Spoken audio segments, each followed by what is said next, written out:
આપણા વક્તા આનંદભાઈએ કરી. એમનો જન્મ 1875 ખૂંટી જિલ્લાના ઉલહત્તુ ગામમાં થયો. એક સામાન્ય પરિવારમાંથી એમણે તે વખતે જોયું કે અંગ્રેજો દ્વારા આપણા આદિવાસીઓની જળ જંગલ જમીન પર તરાપ મારવામાં આવે છે, આદિવાસીઓ પર કરવેરા નાખવામાં આવે છે. અને 1899માં મુંડા વિદ્રોહ અંગ્રેજો સામે થયો. એની નેતાગીરી બિરસા મુંડાજીએ લીધી અને એમાં એમની ધરપકડ કરવામાં આવી. ઘમાસણ યુદ્ધો થયા, એક બાજુ તીરકમઠા ભાલા, એક બાજુ ગોળીબાર થયું અને એમને જેલમાં પૂરવામાં આવ્યા. અને માત્ર 25 વર્ષની ઉંમરમાં જેલમાં એમનું મૃત્યુ થયું અને સેનામાંથી મૃત્યુ થયું છે. એના આજ દિન સુધી કોઈ પુરાવા આપણને મળ્યા નથી. ત્યારે સાથીઓ, આ બિરસા મુંડાનો ધ્યેય આદિવાસી સ્વાયત્ત રાજ, આદિવાસી સ્વતંત્ર રીતે સ્વમાનભેર શેરની જેમ જીવે એવો ધ્યેય હતો. તમને ને અમને બધાને ઇતિહાસમાં ભણાવવામાં આવ્યો.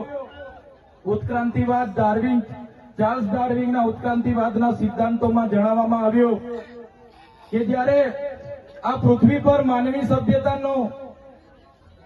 સભ્યતાનું ઉત્પન્ન થયું ત્યારે આદિમાનવ તરીકે સૌપ્રથમ પૃથ્વી પર આદિવાસીઓ આવ્યા.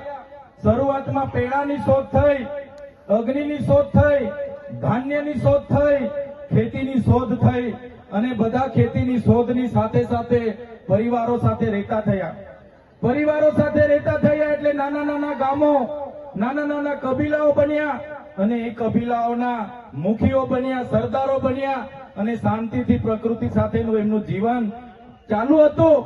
એ દરમિયાન આ દુનિયામાં સંપત્તિ માટે લડાઈ થઈ, સત્તા માટે લડાઈ થઈ, સ્ત્રીઓ માટે લડાઈઓ થઈ અને એમાં એ લોકોની જે સભ્ય સંસ્કૃતિ પોતાને માનનારા સમાજ દ્વારા આદિવાસી સમાજના એક કબીલા ઉપર આક્રમણો થયા. સામદામ દંડભેદ નીતિ અંતર્ગત જ્યારે આપણો આદિવાસી સમાજના એ લોકો સરેન્ડર નહીં થયા તો યુદ્ધો કરીને આપણા કબીલાઓ છીનવાઈ ગયા અને આપણું શોષણ થયું, ઘર્ષણ થયું, જળ જંગલ જમીનો છીનવાઈ. અને તમે જોયું હશે આપણા દેશ પર બહારથી મુગલો આવ્યા, ડચો આવ્યા, હુણો આવ્યા, અંગ્રેજો આવ્યા, પોર્ટુગીઝો આવ્યા, ફ્રેન્ચો આવ્યા અને આ અંગ્રેજોએ પણ 200 વર્ષ આપણા દેશ પર રાજ કર્યું. એ ઇતિહાસથી લઈને આજ દિન સુધી આદિવાસીઓનું માત્ર ને માત્ર શોષણ થતું આવ્યું છે. ત્યારે આદિવાસીએ આઝાદીની લડતમાં પણ તમે જોયું હશે, તમે બિરસા મુંડાનો ઇતિહાસ વાંચશો, તમે ગુરુ ગોવિંદનો ઇતિહાસ વાંચશો, ટાટિયામામાં ખાદ્ય નાયકનો ઇતિહાસ વાંચશો, તમે માનગઢ ધામમાં થયેલો હત્યાકાંડનો ઇતિહાસ વાંચો, તમે દડવાડામાં પાલ દડવામાં થયેલો હત્યાકાંડનો ઇતિહાસ વાંચો, તો આ ઇતિહાસમાં આદિવાસીઓએ અંગ્રેજોને હંપાવ્યા પણ કૂટનીતિ કરીને અંગ્રેજોએ આપણા લોકોને નરસંહાર કરી અને આપણા વિસ્તારમાં આપણા ક્રાંતિકારી લોકોને શહીદી વહોરવી પડી. દેશના આઝાદીમાં આપણું આટલું મોટું યોગદાન હતું. દેશ આઝાદ થયો, દેશમાં લોકશાહી આવી, લોકશાહીમાં દેશમાં બંધારણ બન્યું અને બંધારણની કલમમાં 444, 244, 13 કમાં આપણા વિસ્તારને 5મી અનુસૂચિ તરીકે જાહેર કરવામાં આવ્યો. એ જ પ્રકારે દેશના આસામ હોય, સિક્કિમ હોય, મિઝોરમ હોય, નાગાલેન્ડ હોય, મેઘાલય હોય, તમામ રાજ્યોને અનુસૂચિ 6 અંતર્ગત સમાવેશ કરવામાં આવ્યો. ત્યારે અનુસૂચિ 6 ત્યાં લાગુ કરવામાં આવી અને ગુજરાતમાં આજ દિન સુધી અનુસૂચિ 5 લાગુ કરવામાં નથી આવી. અને આ સત્તામાં બેઠેલા લોકો અનુસૂચિ 5 લાગુ હોવા છતાં પોતાનો સત્તાનો દુરુપયોગ કરીને આદિવાસીઓની જમીનો છીનવી રહ્યા છે, આદિવાસીઓના ખનીજો છીનવી રહ્યા છે, કુદરતી સંપાદનો છીનવી રહ્યા છે. રોડના નામે, ડેમના નામે, આ વિસ્તારમાં કોરિડોરના નામે, જીએમડીસીના નામે, હાઇડ્રો પાવરના નામે, જીઆઈડીસીઓના નામે, સરકારી આવાસોના નામે, સ્ટેચ્યુના નામે આજે આદિવાસીઓને એમની જમીનો છીનવાઈ રહી છે. આજે આખા દેશમાં 80 લાખ આદિવાસીઓ વિસ્થાપિત થયા છે. એ આ સરકારો દ્વારા કરેલી દેન છે સાથીઓ. આજે ગુજરાતમાં, આજે દેશમાં 8% આદિવાસીઓ છે. 2011ની વસ્તી ગણતરી પ્રમાણે 11 કરોડથી પણ વધારે દેશમાં આદિવાસીઓ છે. આજે ગુજરાતમાં 15% આદિવાસીઓ છે. 1,25,00,000 આદિવાસીઓ ગુજરાતમાં છે. 29 જાતિઓ ગુજરાતમાં આદિવાસીઓની છે. આજે તમે મને બતાવો કયા ક્ષેત્રમાં આદિવાસીઓ 15% છે, બતાવો મને. તમે સચિવાલયમાં જશો, આદિવાસીઓનું લિસ્ટ તમે માંગજો. તમે હાઈકોર્ટના જજની યાદી જોઈ લેજો. તમે ઇન્ડસ્ટ્રીયલના આપણા આદિવાસીઓને કેટલા લાભો મળ્યા છે જોજો. તમે રિયલ એસ્ટેટમાં આપણા આદિવાસીઓની સંખ્યા જોજો. ત્યારે આઝાદીના 78 વર્ષમાં સરકારોએ માત્ર ને માત્ર આદિવાસી બજેટમાંથી અમૃત મહોત્સવો કાઢે છે, વિકાસ મહોત્સવો કાઢે છે, ગૌરવ યાત્રાઓ કાઢે છે અને પોતાના તાઇફાઓ કરે છે. ત્યારે હવે આપણે બધાએ જાગી જવાનું છે અને આ સરકારને 2027માં ઉખાડીને આપણે ફેંકી દેવાની છે. સાથીઓ, અમે 4 વર્ષ પહેલા જનનાયક બિરસા મુંડાજીની પ્રતિમા ડેડિયાપાડામાં સ્થાપના કરતા હતા અને એમના વિચારોને ઉજાગર કરવા માટે, એમના વિચારોમાંથી આવનારી પેઢી પ્રેરણા લે એ માટે અમે ત્યાં પ્રતિમા સ્થાપિત કરતા હતા. ત્યારે આ ભાજપના સાંસદ મનસુખભાઈ વસાવા, 3 જિલ્લાની પોલીસ અને એમના આરએસએસ વાળાએ આપણને ત્યાં પ્રતિમા સ્થાપતા અટકાવી દીધા હતા અને પ્રતિમા સ્થાપતા આપણા ઘણા લોકોને ડિટેન કર્યા હતા. 3 જિલ્લાની પોલીસ અમને પકડવા માટે આવી હતી, છતાં આપણે એમનાથી ડર્યા નથી અને બિરસા મુંડાની પ્રતિમા ડેડિયાપાડામાં સ્થાપિત કરી છે. ત્યારે આજે દેશના વડાપ્રધાનને આજે ડેડિયાપાડા આવવું પડે એ આપણા બધાની તાકાત છે. ત્યારે વડાપ્રધાન ડેડિયાપાડા આવે છે ત્યારે લોકોને ભેગા કરવા માટે 500 કરોડ આદિવાસી બજેટમાંથી જોગવાઈ કરવામાં આવી છે. હજારો બસોની વ્યવસ્થા કરવામાં આવી છે અને બધા કર્મચારીઓને એમાં લગાડી દેવામાં આવ્યા છે. આજે ડેડિયાપાડાના ગામડાઓમાં ટીડીઓ ના મળે, તલાટીઓ ના મળે એવા ગામડાઓની ગલીઓમાં આ ગુજરાતના નાયબ મુખ્યમંત્રી, એમના મંત્રીઓ, એમના સાંસદો, એમના ધારાસભ્ય ડેડિયાપાડાના ગલીઓમાં 4 દિવસથી ફરે છે. જે લોકો એસી ચેમ્બરોમાંથી બહાર નહોતા આવતા, જે લોકો ગાંધીનગરમાં પડે ફતારીએ રહેતા હતા, એ લોકોને ગામડે ફરતા કરી દીધા. એ આપણી બધાની તાકાત છે ભાઈઓ. ત્યારે નરેન્દ્રભાઈ મોદી આપણા કુળદેવી માતાના દર્શને જવાના છે. દેવ મોગરા એ મહારાષ્ટ્ર, મધ્યપ્રદેશ, ગુજરાત અને રાજસ્થાનના લાખો લોકોનું આસ્થાનું કેન્દ્ર છે અને દેવ મોગરા જઈને રાજનીતિ જયારે કરવા માંગે છે ત્યારે નરેન્દ્રભાઈ મોદીને હું આ મંચ પરથી કહેવા માંગુ છું, તમને જો આદિવાસીઓ માટે હિત હોય તમે દેવ મોગરા જજો, તમે હિજારી લઈને આવજો, તમે મવડાનો ચોખ્ખો દારૂ 1 બોતલ લઈને આવજો, તમે એક મરઘો લઈને આવજો, એક બકરો લઈને આવજો. દર્શન કરીને એની પ્રસાદી કરીને તમે ત્યાં જ જમીને પછી જજો. ત્યારે અમે માનીશું કે તમે આદિવાસીઓના હિતેચ્છુ છો. તમે આદિવાસીઓ માટે આજ દિવસ સુધી તમે 24 વર્ષથી રાજનીતિમાં છો. આગળ મુખ્યમંત્રી હતા, હમણાં વડાપ્રધાન છો. આદિવાસીઓ આજે શિક્ષક માટે આંદોલન કરે છે, શાળા માટે આંદોલન કરે છે, નર્મદાના પાણી માટે આંદોલન કરે છે, પોતાની જમીનો બચાવવા આંદોલન કરે છે, જીએમડીસીઓ હટાવવા આંદોલન કરે છે, જીઆઈડીસીઓમાં રોજગાર માટે આંદોલન કરે છે.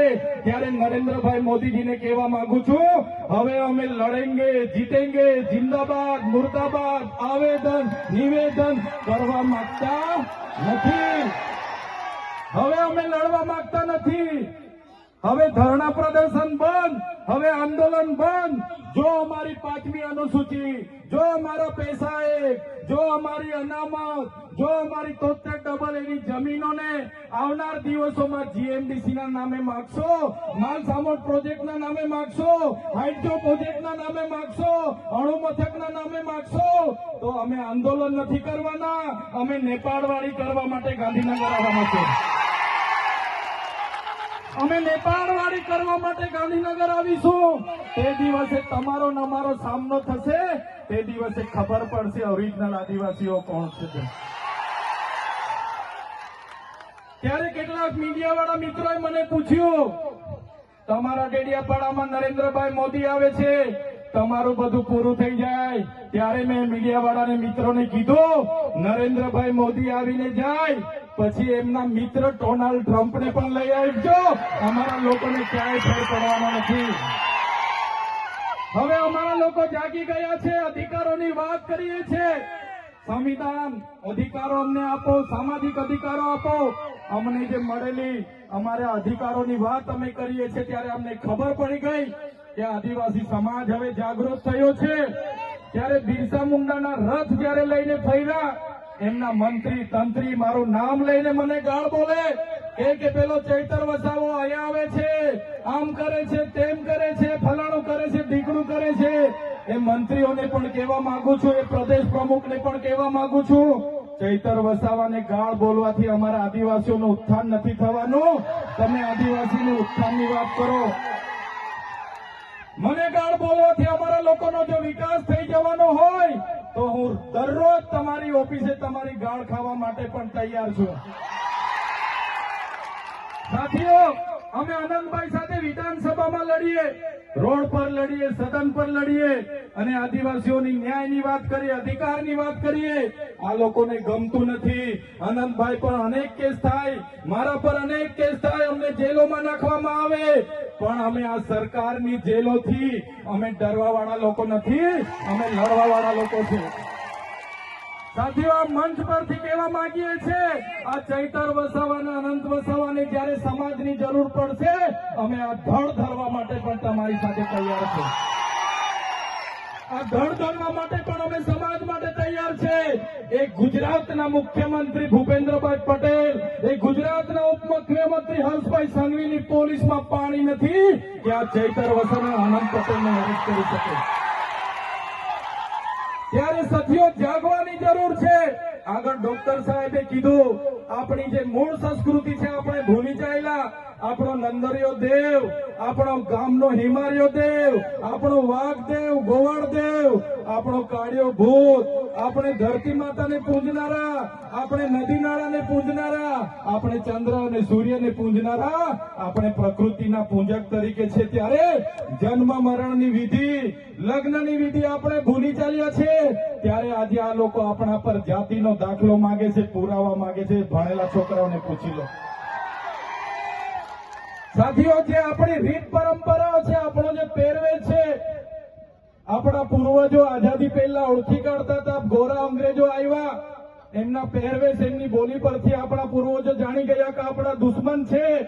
આજે તો આપણે એ લોકોની સંસ્કૃતિ અપનાવતા થઈ ગયા, એ લોકોના પેન્ટ શર્ટ પહેરતા થઈ ગયા, એ લોકોના જીન ટી શર્ટ પહેરતા થઈ ગયા, એ લોકોના બૂટ સૂટ આપણે પહેરતા થઈ ગયા. આપણી બહેનો પણ આજે પંજાબી પહેરતી થઈ ગઈ, ડ્રેસ પહેરતા થઈ ગયા, ચણિયા ચોરી પહેરતી થઈ ગઈ, જીન્સ ટી શર્ટ પહેરતા થઈ ગયા.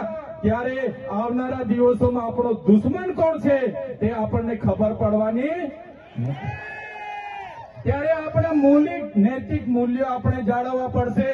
આપણી બોલી ભાષા આપણે સાચવવી પડશે.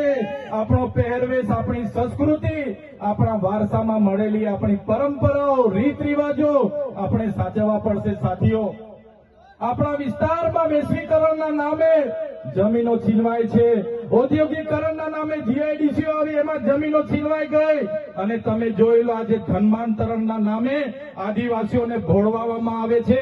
આજે શિક્ષણના નામે ધર્મના પ્રચારો થાય છે.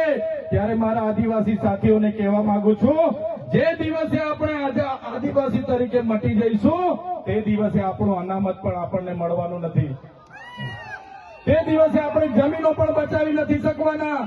સંવિધાને આપેલી જળ, જંગલ, જમીન પરના અધિકારો પણ નથી બચાવી શકવાના.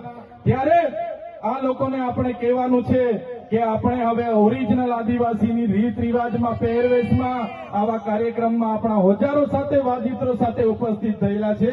ત્યારે મારા તમામ વડીલો, તમામ યુવાનો, માતા બહેનોને વિનંતી છે કે આ કાર્યક્રમ એ સમાજનો કાર્યક્રમ છે અને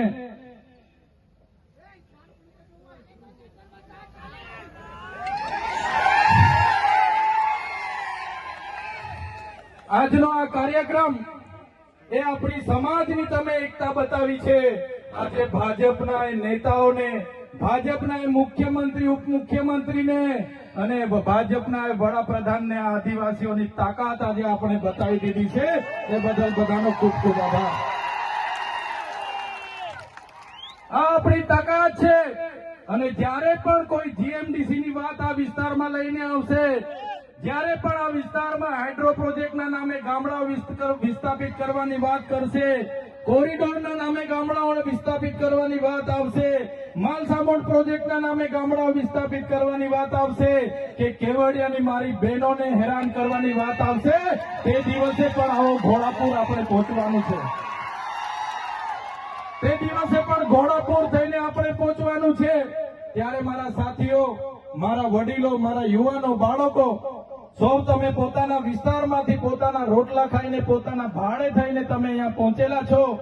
ત્યારે આ તમારો ભાવ, આ તમારા અમારા પ્રત્યેનો પ્રેમ, આ તમારો સહકાર અમારી તાકાત છે. આજે અનંતભાઈ અને હું જ્યારે આવડી મોટી સરકાર સામે લડતા હોય, આ સરકાર પર પોલીસ છે, આર્મી છે, એમના કલેક્ટર છે, એમના એસપી છે, એમની કોર્ટો છે, એમનું તંત્ર છે, યંત્ર છે, મંત્ર છે, પણ અમારી સાથે